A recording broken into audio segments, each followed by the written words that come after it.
कल 7 अप्रैल को मार्केट धम धम नीचे गिर गई। बॉम्बे स्टॉक एक्सचेंज तो करीबन 2200 पॉइंट नीचे गिर चुका था, पर मुझे फर्क ही नहीं पड़ा क्योंकि कल मैं चला गया था वृंदावन धाम। वहां जाके मैं आचार्य अनिरुद्ध जी के साथ उनकी पहले मैंने कथा सुनी और कथा सुनने के बाद उनके साथ स्टेज शेयर किया और उनके साथ प्रश्नोत्तरी करी। तो मैं वृंदावन धाम जब जा रहा था तो मैं मार्केट्स को देख रहा था। मार्केट्स खतरनाक तरीके से क्रैश किए जा रही थी। मुझे लोगों के फोन आ रहे थे, मुझे टीवी 9 से फोन आया कि कुछ बाइट दे दो, तो टीवी 9 को भी मैंने कुछ इस पे इंफॉर्मेशन दी। मगर मैंने क्या एक्शन लिया वो मैं आपको बताता हूं। मेरे पास कुछ 10-12 ईटीएफ्स की एक लिस्ट है। मैंने उसको डिसेंडिंग ऑर्डर में डाला, जो सबसे ज्यादा गिरा था उसको सबसे ज्यादा खरीद लिया। और कल मैंने अपनी शॉपिंग बैग खोली और जम के उसमें सामान डाला। जितना पॉसिबल था, जितना मेरे पास कैश अवेलेबल था, मैंने ऑलमोस्ट सारा उसमें डिप्लॉय कर दिया, क्योंकि मुझे पता था ये ब्लैक मंडे नहीं, ये once in a time Monday है। इस तरीके की फॉल हर बार आपको नहीं मिलेगी और यही जो है आपको एक नया इन्वेस्टर बनाती है। मैं बहुत टाइम से फॉल्स देख रहा हूं। मैं 2006 से मार्केट में हूं। मैंने 2008 का क्रैश देखा जब निफ्टी करीबन 65% नीचे गिर चुका था। उसके बाद मैंने देखा 2014-15 में जब मार्केट नीचे गई और रिवाइव करने को उसको काफी टाइम लगा। फिर मैंने 2020 का क्रैश देखा जहां निफ्टी मात्र 3-4 दिन के अंदर करीबन 37%, 37% नीचे चली गई थी। उसके बाद मैंने 2020 से लेकर 2025 तक की जर्नी देखी। ये सारी 17-18 साल की जर्नी देखने के बाद मुझे एक चीज समझ आ गई है कि अब मेरे में इतनी मैच्योरिटी आ गई है कि जब भी मार्केट क्रैश करेगी तो मैं कुछ ना कुछ ज्यादा माल जरूर खरीदूंगा, क्योंकि यही वो टाइम होता है कि मार्केट इज ऑन सेल। कल लोगों ने मंडे को ब्लैक मंडे बोला और मैंने मंडे को बाइंग मंडे बोला। तो आइए जानते हैं आज की वीडियो में कि एक्चुअली हुआ क्या था। आज जो है ऑलरेडी 8 तारीख को जब मैं ये वीडियो शूट कर रहा हूं, ये मार्केट्स रिवाइव कर चुकी हैं। आज जो मार्केट क्लोज हुई है वो ऑलरेडी करीबन 1.5-2% ऊपर, जो हम देखेंगे उसके हिसाब से हुई है। यानी कल का काफी हद तक का लॉस मार्केट्स रिकवर कर चुकी है। क्यों करी है, इंडियन मार्केट्स में क्या फर्क पड़ा है, ग्लोबली क्या चैलेंजेस आ रहे हैं, और इस सब के बाद आपको क्या करना चाहिए, क्या आपको अपनी एसआईपी बंद कर देनी चाहिए कि नहीं करनी चाहिए, इन सारी बातों पर चर्चा करूंगा इस वीडियो में।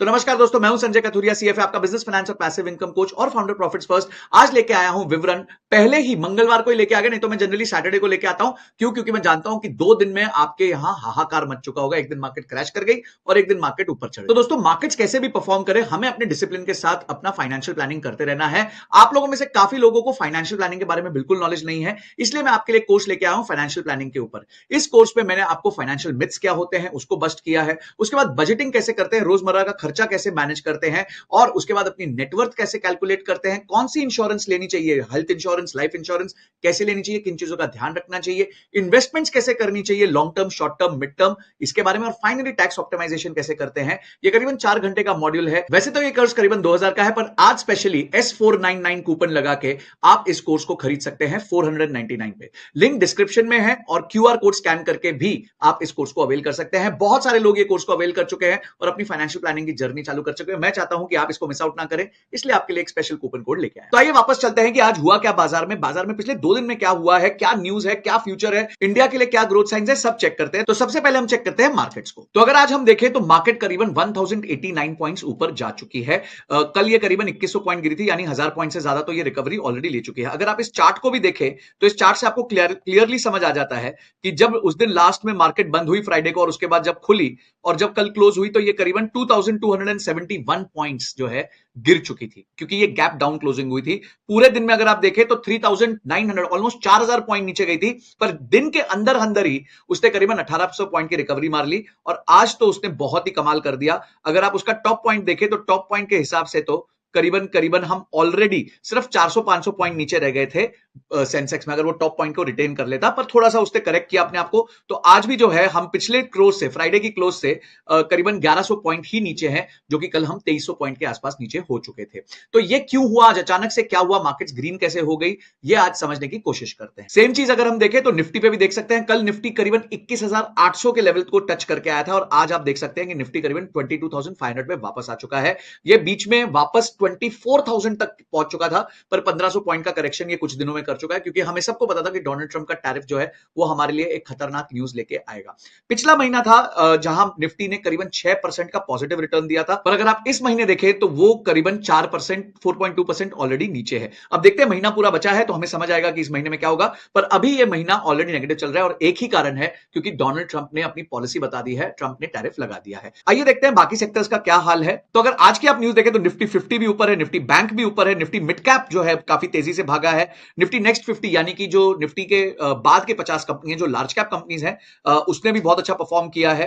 अगर आप निफ्टी स्मॉल कैप 100 देखें, उसने बहुत जबरदस्त किया है। मिड कैप 50 देखें, बहुत जबरदस्त किया है। सेक्टोरल इंडेक्सेस में देखें तो ऑटो हो गया, पीएसयू बैंक हो गया, ये सबने ऑलमोस्ट आज ग्रीन में क्लोज किया है। अगर किसी चीज ने रेड में क्लोज किया तो विक्स ने क्लोज किया। विक्स का मतलब होता है वॉलेटिलिटी इंडेक्स। ये ऑप्शंस के प्लेयर्स के लिए ज्यादा इंपॉर्टेंट है, बिकॉज ऑप्शंस में जब विक्स बढ़ जाता है तो प्रीमियम्स बढ़ जाते हैं, तो जो लोग सेलर होते हैं वो काफी इंजॉय करते हैं जब प्रीमियम्स बढ़ जाते हैं। पर मार्केट्स वॉलेटाइल हैं, तो ऑब्वियसली सब लोग इस टाइम पे बाहर रहे तो ज्यादा अच्छा है। मैं अपनी क्लास में भी लोगों को बताता हूं कि भाई इस टाइम पे आपको बाहर रहना है, इस टाइम पे आपको जो है ट्रेड नहीं करना, क्योंकि इस टाइम पे अगर ट्रेड करेंगे तो बहुत कुछ हो सकता है। और ये कुछ लोगों ने मुझे पर्सनली मैसेज किया कि सर आपकी वजह से हमने पोजीशंस नहीं ली और उस वजह से हम बच गए, नहीं तो शायद हमारा बहुत बड़ा लॉस हो सकता था। आपने क्या किया ऑप्शंस में, मुझे कमेंट सेक्शन में जरूर बताना। तो ऑलमोस्ट सारे इंडाइसेस अगर आप देखें तो आज पॉजिटिव में बंद हुए हैं। अगर हम एफआईआई की एक्टिविटी देखें तो एफआईआई में 7 अप्रैल को, क्योंकि 8 का अभी तक डेटा आया नहीं है, 7 अप्रैल को तो घमासान हुआ था। डीआईआई ने माल खरीदा था 12,000 करोड़ का, पर एफआईआई दुकान छोड़ के चला गया था, और जिस वजह से मार्केट्स बहुत तेजी से करेक्ट हुई थी।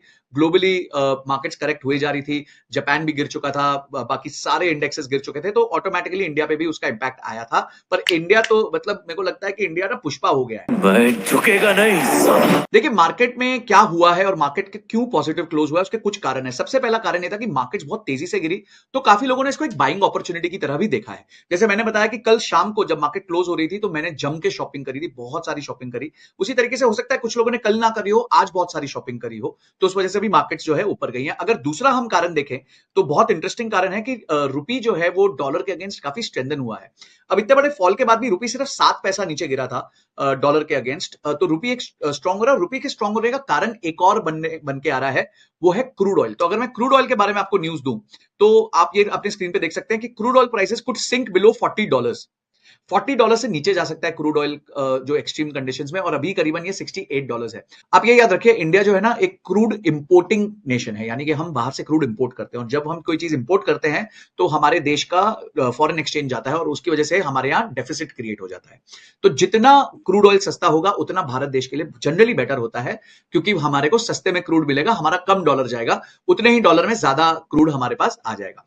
तो क्रूड कम होने की वजह से भी एक बहुत अच्छा कारण देखा जा रहा है, जिस वजह से भारतीय इकोनॉमी जो है वो बेटर कर सकती है।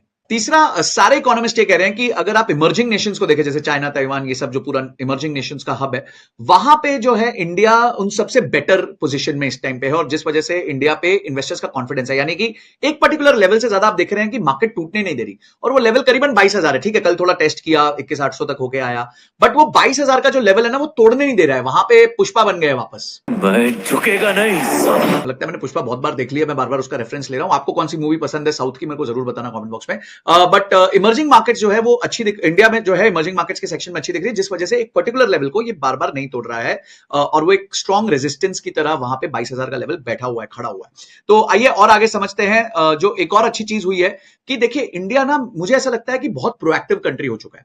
प्रोएक्टिव कंट्री का मतलब यह है कि अब वो समझ जाता है कि भाई अगर कोई मार्केट में ऑलरेडी कुछ होने वाला है तो पहले से जाके वहां पे सेटिंग बैठा लो। तो जैसे इंडिया ने यूएस के साथ सेटिंग बैठा ली। अच्छा, क्या सेटिंग बैठा ली वो भी मैं आपको दिखाता हूं। ये देखिए, जयशंकर साहब जो हमारे एक्सटर्नल अफेयर्स मिनिस्टर हैं और US secretary of state mark Rubio ने एक दूसरे के साथ बैठक करी है, और उसमें उन्होंने डिस्कस किया कि किस तरीके से वो अपने ट्रेड अग्रीमेंट्स को फाइनलाइज करेंगे, और ये कहा है कि वो अग्री कर लेंगे फॉल ऑफ 2025, यानी कि अगले कुछ महीनों के अंदर ये अपने ट्रेड अग्रीमेंट्स को फाइनल कर लेंगे। जब ये ट्रेड अग्रीमेंट्स को फाइनल कर लेंगे ना, तो उसके बाद इंडिया और यूएस की स्थिति बहुत क्लियर हो जाएगी हमारे को, और मुझे लगता है कि एक लीडरशिप लेवल पे डोनाल्ड ट्रंप की और मोदी जी की एक अच्छी इक्वेशन है, जिसका हमें फायदा पहले भी मिल चुका है, काफी कम हम पे टैरिफ लगाया गया, वर्सेस मेरे को लगता है और भी फायदा मिलेगा। तो ये एक प्रोएक्टिव स्टैंड है इंडिया का, जिस वजह से इंडिया का ट्रेड वॉर में शायद इतना बड़ा प्रॉब्लम नहीं क्रिएट होना चाहिए। अगर आप दूसरे कंट्रीज देखें तो वो ऑलरेडी झुकना चालू हो गए हैं। कौन सी कंट्रीज की बात कर रहा हूं वो बताता हूं। ये देखिए, आप आर्टिकल पढ़ सकते हैं, Taiwan pledges more US investment, aims to remove trade barriers after Trump tariffs, यानी कि वो कह रहा है कि हम ट्रेड बैरियर्स हटा देंगे, हम अपना जो टैरिफ है वो कम कर देंगे, हमें चाहिए कि यूएस हमारी कंट्री में इन्वेस्ट करें। और इसी के साथ साथ वियतनाम ने भी बोल दिया कि भाई वो भी ड्रॉप करने को तैयार है जो यूएस इंपोर्ट्स पे उसने टैरिफ लगाए हैं, और वो dying to make a deal है, यानी कि वो बहुत उत्सुक हैं कि वो फटाफट डोनाल्ड ट्रंप के साथ अपनी डील कर लें। और यही इस आर्टिकल में बोला है, are Trump's tariff working, Vietnam Taiwan offer zero duty on US imports, यानी कि अब ताइवान और वियतनाम बहुत क्लियरली बोल रहे हैं कि हमारे को जीरो ड्यूटी कर दो, क्योंकि इनके ऊपर डोनाल्ड ट्रंप ने करीबन 46% के आसपास की ड्यूटी लगा दी है। तो इंडिया को अगर आप देखें तो वो मैन टू मैन बात कर रहा है, प्रॉब्लम को सॉल्व कर रहा है। चाइना दम दिखा रहा है, तूने मेरे पे टैरिफ लगाया तो मैं भी तेरे पे टैरिफ लगाऊंगा, मैं भी 34% का टैरिफ लगा दूंगा।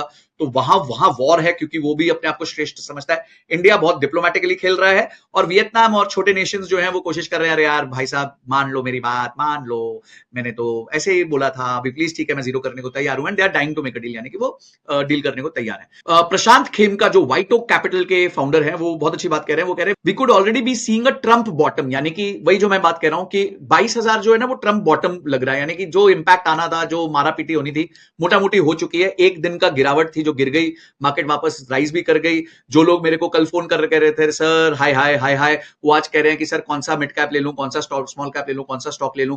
देखिए जब भी आप मार्केट ऊपर जाएगी और खरीदने का डिसीजन लेंगे, आप पैसा नहीं बना सकते। और इसीलिए मैं हमेशा कहता हूं कि मार्केट जब गिरती है तो अपना झोला खोलो और उसी में से शॉपिंग करो। कल मैंने बहुत शॉपिंग करी है, मतलब इतनी शॉपिंग कर दी, मेरे पास उतना बैंक अकाउंट में पैसा नहीं था, तो मैंने कुछ प्लेज करके शॉपिंग कर ली। अब क्यों करी, मुझे पता है कि हो सकता था इसके बाद 4-5% और नीचे जाता, पर 4-5% से कितना नीचे जाता। तो अगर मैंने उस पर 10 लाख रुपए लगा दिए तो मैं 50,000 का रिस्क ले रहा हूं, पर वो पॉसिबल है कि वो 10 लाख रुपए कुछ सालों में जाके वो 20 लाख रुपए हो सकता है। तो 50,000 का रिस्क, ठीक है, 5% का रिस्क वर्सेस 2 टाइम्स का रेवेन्यू, में क्यों नहीं खेलूंगा। और यही रिस्क रिवॉर्ड आपको हमेशा हर पॉइंट पे समझते रहना पड़ेगा। और अगर आपको ये सब नहीं समझता है तो फाइनेंशियल प्लानिंग के तहत सिर्फ अपने एसआईपी करते रहिए। और कोई भी एसआईपी जब आप करते हैं, इक्विटी फंड में करते हैं, चाहे आप लार्ज कैप में करें, मिड कैप में, स्मॉल कैप में करें, मिनिमम 7 से 8 साल की अवधि रखें, तब तक आपको परफॉर्मेंस नहीं दिखेगी। काफी प्राइम मार्केट जो है ऊपर नीचे होती है। मेरे काफी फंड्स थे जिन्होंने 3-4 साल तक मुझे कोई रिटर्न नहीं दिया और अचानक से 2 साल के अंदर इतना रिटर्न दे दिया जो लोगों को शायद 10-10 साल में नहीं मिलता।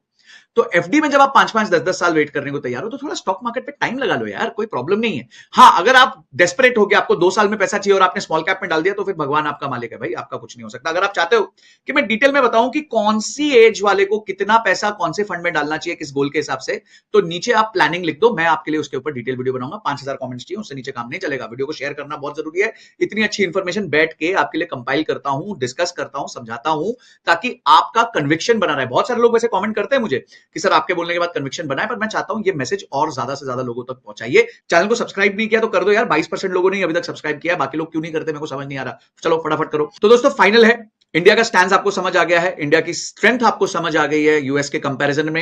इंडिया को क्या बेनिफिट हो रहा है क्रूड ऑयल की वजह से, वो आपको समझ आ गया है। ओनली रिस्क मुझे ये लगता है कि अगर यूएस में थोड़ा सा ज्यादा प्रॉब्लम हो गई तो इंडिया काफी कनेक्टेड है, क्योंकि इंडिया वहां पे सॉफ्टवेयर का भी एक्सपोर्ट करता है, और इसलिए हमने कल टीसीएस इन्फोसिस को बहुत भारी तरह से करेक्ट होते हुए देखा। पर मुझे ऐसा लगता है कि कंट्रीज और कंपनीज ना चीजों को फिगर आउट करना जानती हैं, कुछ ना कुछ सोल्यूशन जरूर निकलेगा। ट्रंप भी ये कह रहे हैं कि कुछ ना कुछ सोल्यूशन निकलेगा, मुझसे अभी बात मत करो, अभी मत पूछो, मैं आराम से इस चीज का सोल्यूशन आपको लाके दूंगा। तो यानी कि सोल्यूशन पे काम होगा। ट्रंप ने अभी थोड़ा धमकाया है, क्योंकि उनकी भी नीति है अमेरिका फर्स्ट की। इंडिया मेरे को लगता है बहुत अच्छे प्लेन पे है, चाइना थोड़ा लड़ाई के मोड में, और बाकी कंट्रीज थोड़ा रिक्वेस्ट के मोड में। तो आपको क्या लगता है, इंडिया का स्टैंड ठीक है? मुझे कमेंट सेक्शन में जरूर बताना। वीडियो को लाइक करना अगर अच्छी लगी हो।